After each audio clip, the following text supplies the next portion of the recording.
Well, here we are, everyone, at 100 episodes. Welcome to TV Trash. Ever since I learned about my webcam and iMovie application and how to use them with a video capture card to tear into the abomination that was Stripperella, I have devoted probably way too much of my time to watching some of the worst TV shows out there, all to entertain you by showing you just how much they suck. Ninja Turtles' next mutation should be called Ninja Turtles Abomination. Cop rock! I mean, seriously. It's a rental! It's a rental! This might be the worst reunion movie made. This show sucks raw sewage! It's just a show, I should just relax. It's just a show, I should just relax. This was one of the worst adaptations ever! This just might be the most perfect bad live-action show ever made. And then I get my apartment rained on with internet flames because a few trolls out there apparently can't handle the fact that some of my opinions aren't the same as theirs. So for this special occasion, I'm gonna show you all that I can indeed look back on something I enjoyed watching years ago and give it the same treatment. So here we go. For the 100th episode of TV Trash, this is Ally McBeal! Yep, I'm actually willing to step forward and admit that among the shows I was religiously devoted to in my lifetime was David E. Kelley's Ally McBeal. It's definitely not my favorite show ever, but it is amazingly the one show I can definitely say I watched all the way from pilot to finale in its original run. Yeah, I didn't even get started on ALF until about midway through its first season. But this was a very polarizing show in its time, and now years later, can I look back at this and see what so many of its detractors saw? So I guess the first place to start is with any of my younger viewers who don't have a clue to what I'm talking about and have this question. What was Ally McBeal? Let me put it this way. Have you seen Boston Legal?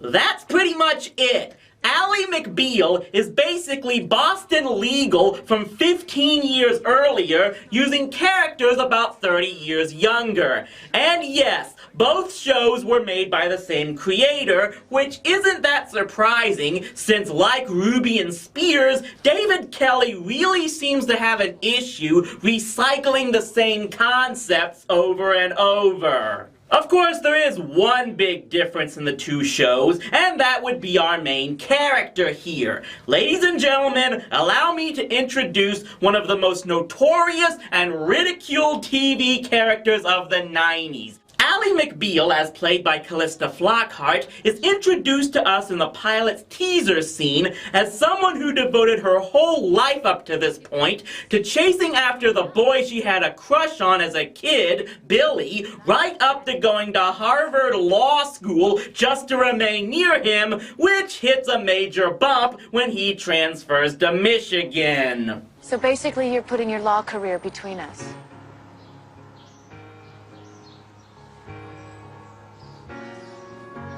Well, I choose the law too. But I choose Boston. Big deal. I suffer that heartbreak every time someone leaves the Rangers as a free agent. Fast forward years later, and Ally has to quit her law firm when she gets hit on by her senior partner, played by that Wilford Brimley clone that guest stars in everything. But since this was in the 90s, her unemployment lasts all of 5 minutes before another former classmate, Richard Fish, shows up and offers her a job at his new firm. Working for you? With your philosophy of law? Piles and piles of money. I mean, if I help somebody along the way, that's great, but mainly I'm in this for the piles, the heaps, the big piles. And what would I start at? Hey, Billy, come on in here for a second. I want you to meet somebody. Ally McBeal, Billy Allen Thomas. Billy was actually with us at Harvard first year before he transferred out. We know each other. You do? Oh my God. You two. Oh, I feel so stupid. You two were. She's working here? Of all the law firms in all of Beantown and all the world, he had to walk into this one. I'm married. How wonderful. Allie, my wife, Georgia. Hi, it's nice to meet you. You were hoping she was fat. And stupid. Maybe missing a couple of teeth. Well, it's still definitely more realistic than that woman being married to Jim Belushi. In your office today, I picked up a vibe I've never felt before. And with that, we get the main story arc that will get dragged on for more than 2 years. I'm sorry, but I really hate you. It's okay because I really hate you too. Really? Yeah. You're not just saying it? How long does that last again? Would you mind terribly if I finished my thoughts? Oh, I'm sorry. I didn't realize you ever saw them to conclusion. Georgia's pretty good. Ugh, there's so many reasons to hate her. You're the one person I haven't run this by my joining this firm. I think it's great. It's probably only temporary, just a few months. Georgia, here's a hot flash. I like you. Huh. So if Allie and Georgia mediated between the Israelis and the Palestinians, that conflict might be resolved in a month. We ready to go? Mark, I'm kind of in the middle of a review here. Yeah, aren't we doing Hulk Hogan's Rockin' Wrestling for your 100th review? No, I don't recall ever saying that. This is Ally McBeal, and kinda busy right now. Fine.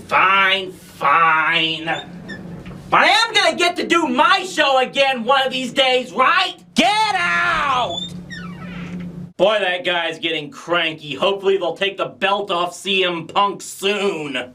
So yeah, in universe, Georgia and Allie are actually compared to Barbie and Skipper, though I don't remember Barbie and Skipper ever fighting over Ken. I'd more compare it to Betty, Veronica, and Archie, only with the high school stripped away, making it a lot less endearing. Every time I convince myself it's nothing, every time I think I'm making progress, I realize the two of you haven't. You're still in love with her.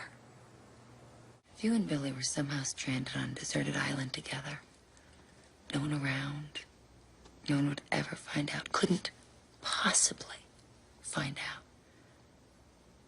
Are you telling me nothing would happen? Nothing would happen. A lot of people at the time also claimed that Allie was supposed to represent a 90s version of Mary Richards from the Mary Tyler Moore Show. Yeah, I don't recall Mary spending every other episode whining about her personal life and how she had to have a man. If women really wanted to change society, they could do it.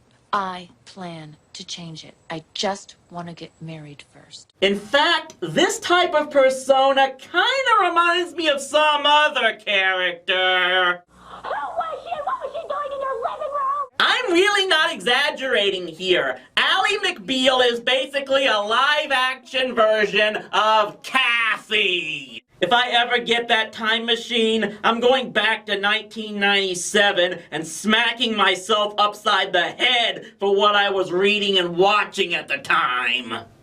Or maybe she's a grown-up version of Lizzie McGuire, because a bunch of the show has Allie having insane fantasies that often go so far as to make her look more than a little bonkers to sane people. Hookah chaka, hookah, hookah, hookah chaka, hookah, hookah, hookah chaka, hookah, hookah, hookah chaka, hookah, hookah. I can't stop this feeling deep inside of me. Ah yes, ladies and gentlemen, meet one of the most overused and quickly annoying memes from the 1990s, right up there with the Macarena. I'm not kidding, this dancing baby was everywhere throughout 1998, and probably in quite a few people's nightmares as well.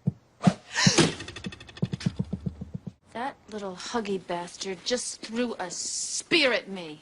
I actually can't believe I'd purged this from my memory back when I complained about talking baby commercials in my Marvin review. How can you mend This broken man.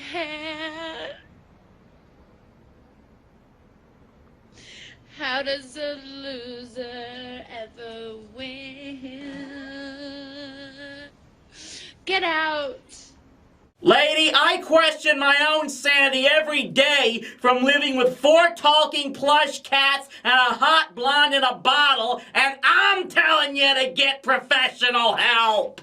And in fact, she eventually does see a therapist, played by Tracy Ullman, to try and deal with these fantasies, but this therapist actually makes Fraser Crane look like Sigmund Freud. I didn't think a therapist was supposed to call her patients nuts. Allie, you've got a see-through baby in a diaper, ooga-chucking spears at you. You're doing this Lloyd Bridges thing through your office. You're a cracker.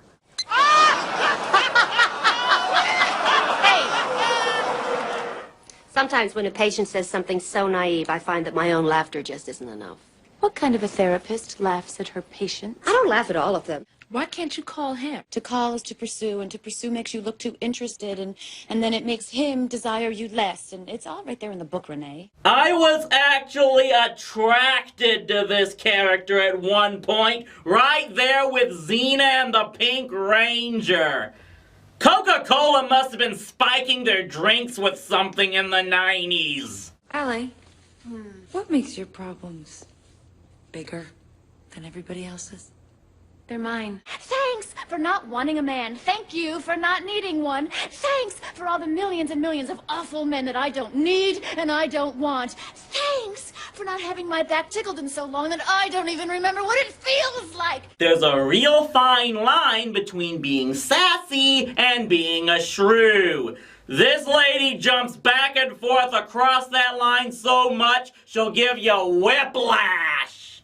Ready to go? Huey, what are you doing? Aren't you doing Dink the Little Dinosaur for your 100th review? No! But I heard rumors that you got 1,000 requests for it. Yeah, and they were all from you. Okay, fine. But you will get around to it, right? Sure! When are you gonna review the My Little Pony movie? I'm gonna go now. It becomes pretty obvious early on that the supporting cast is what carries this show. Almost all of them are also completely Cocoa Puffs, but in a funny way. It's a what? A face bra. Next to aging and sun exposure, jogging is one of the leading causes of wrinkles. The up and down motion breaks down the skin's elasticity. This holds the face in place. But the two that stand out head and shoulders above the rest are Richard and his fellow senior partner, John Cage. If we lose our credibility with the judge, it could affect our chances at trial. Which is why we have Richard argue it. With respect to the law, he has no credibility. There you go. They screwed up. Who? The Supreme Court. Bad ruling. The Supreme Court screwed up? Yes. You were building a niche. Disregard the Supreme Court. They're old. Women, per se, are disabled. Gays make better waiters. And blondes have dark roots. Oh, that was Corporal.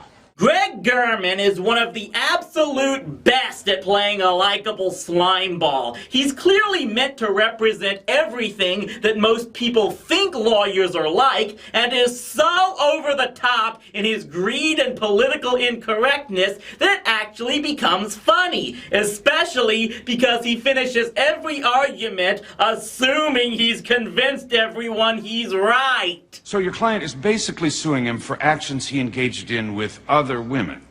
Yes. Do we win? No. If a boss, say, has an affair with a woman who gets promoted, every woman in the company would be able to sue. He said it. Do we win? John, meanwhile, is, well, what type of character would you expect to be played by Peter McNichol? John, my metrics already this morning. Trouble with my dismounts. What exactly is smile therapy? I'm prone towards sternness, facially. There's some anecdotal evidence to suggest that a smile isn't simply inside-out conduct, that the inverse is applicable as well. I smile because I'm happy. I'm happy because I smile.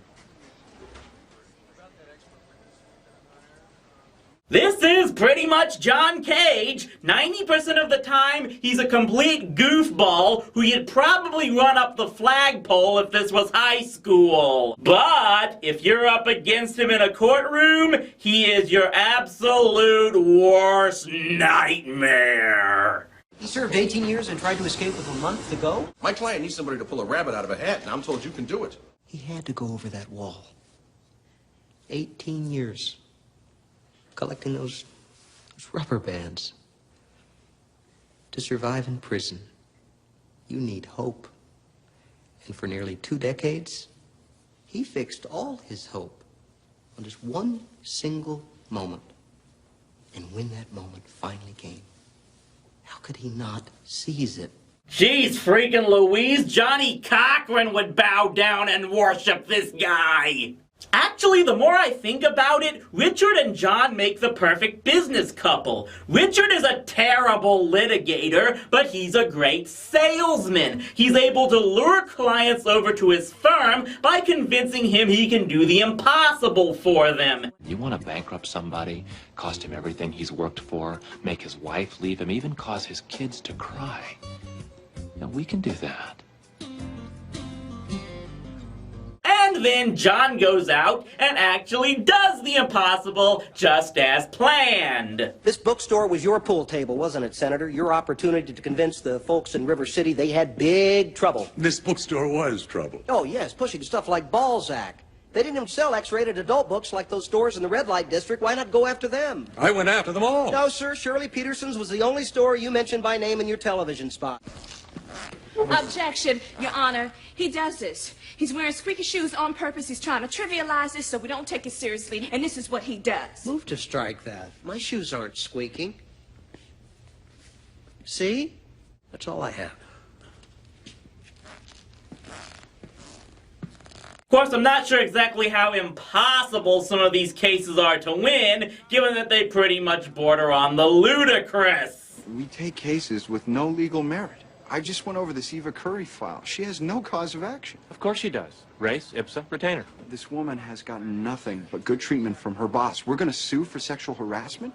What sort of case? It's a little strange. Basically, they want to switch hearts. What do you mean they want to switch hearts? One's got a good heart, the other's got a congenital disease. They want to switch. Is that legal? They must be in a part of Boston that has toxic waste fumes coming up from the sewers, given some of the lunatics they have to cover. You accelerate love? Nothing bonds like a little crisis. 4 of the 5 couples, the relationships got stronger. 2 are now engaged, 1's married. Because you bashed them? In part, yes. I'm a Cupid. Let me see your teeth.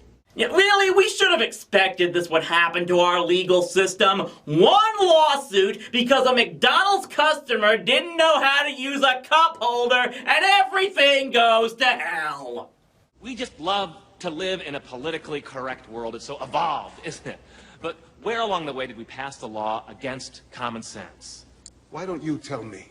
This is a French bistro. When people go there, it's not just to eat, it's to dine in the ambience of culture. They want to feel elite, sophisticated. A good gay waiter can make the patrons feel that way. Mass hysteria. Mr. Cage. Friends, the idle brain is the devil's playground singing. Oh, we got trouble. Right here in River City. Right here in River City. With a capital T that rhymes with P that stands for pool. That stands for pool. Mr. Cage, that will be quite enough. They know the song, Your Honor. And we all know the dance, don't we, Senator?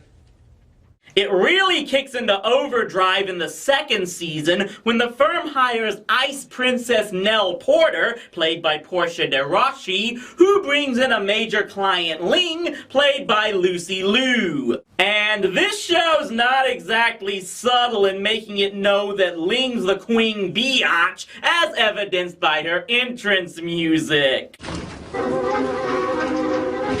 Ling! Hi, welcome. My therapist told me to pay no mind to those who don't matter. She'll sue you for everything, my pretty, and your little dog, too! We're suing a radio personality for contributing to sexual harassment at a steel plant? You should be happy to get my business. I'm a plum. You are suing a woman because her breasts are real. When you say it in a tone like that, of course it's gonna sound silly. Bottom line here is that as ridiculous as they are, the subplots involving whatever case the firm is currently working on is almost always the highlight of each episode. Unfortunately, they too often get interrupted by the main story arc. Billy didn't break up with me because he had to go off to Michigan to make law review. He went to Michigan to get away from me. He met you while he was still with me. I didn't know. You lied to me. I did go in part to make law review. Well, then you're covered. I believed in something. I'm not ashamed of wanting somebody to love. I never have been. Because I had it once. And it was everything. But maybe I never really had it. Can someone get Dr. Joyce Brothers on the line to try to make any damn sense out of that? Seriously, whole acts of this show are devoted exclusively to Allie and Billy arguing back and forth about how they still love each other but can't be together, and it gets grating really, really quickly. You don't love me. You never loved me, and that explains why you left me with one look at Georgia, one look, and you didn't even take the time to smell her. We are talking about last We night. are talking about you being unfaithful. Like you were last night, like you were to me 4 years ago. And what were you last night? The one getting killed, as always. Oh, yeah, that's you. Always the victim. Last night just happened to you. I was stupid. Like I've always been stupid to think. To think what? That I loved you? I did love you. Problem is you couldn't recognize it. Oh, I couldn't. No, you never did. You never will. I knew you loved me. And didn't just lift you up. Love is wasted on you, Allie, because you'll always be unhappy. That's why I left. Make it stop. This might have dragged on long enough to be right up there with the Ross and Rachel angle for one of my worst storylines, and in fact, it looks like they may have been trying to add another twist to that in season 3, breaking up Billy and Georgia. Although this time it wasn't due to Allie, but due to Billy going crazy over accusations that he was a chauvinist who just thought he was a feminist or something like that, and getting this god-awful bleached hairstyle. Now, this may have been intended to be a method of getting Allie and Billy back together, and it may not have. See, at some time during the 3rd season, Gil Bellows decided to leave the show, and I don't know if this decision was made before or during the season's production, so I can't say for sure if the climax to this story arc was intended from the beginning or had to be thrown together at last minute's notice, though it's most likely the latter. So for this climax, the show immediately looked to come up with a unique, creative way to bridge into Billy's departure. I have a brain tumor. Or they just looked to grab something out of the soap opera stock plot files. Mr. Thomas. Billy? Is he okay? Billy? Hey. Hey, Billy. Oh, God. Oh, God. Oh, God. Oh, God, he's not breathing! Get the paramedic. Billy. I'm home. Billy, okay. Oh, God. Billy. About 40 minutes ago,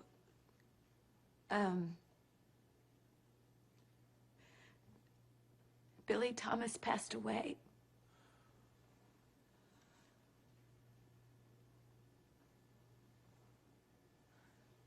It was likely connected to the tumor.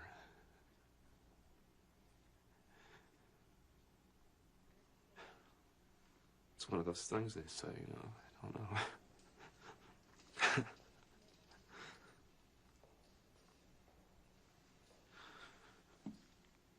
Man, I wish there was something I could say. Okay, I will admit, this was one of the most touching scenes I'd seen on TV at the time. Billy's death really brought everyone at Cajun Fish together, especially the original bunch. Seeing Richard cry just hit it home that he started his firm with people he cared about, and that maybe there was something more to it than just making piles of money. Or maybe he just wanted to share the piles with his friends, who knows. Unfortunately, this moment also signaled the downfall of the show. These first 2.5 seasons could be stupid, but in a good way at times. But as we'll see next week, this was the high point of the show, as after this, things would just go further and further downhill, spiraling completely out of control. Tune in next time.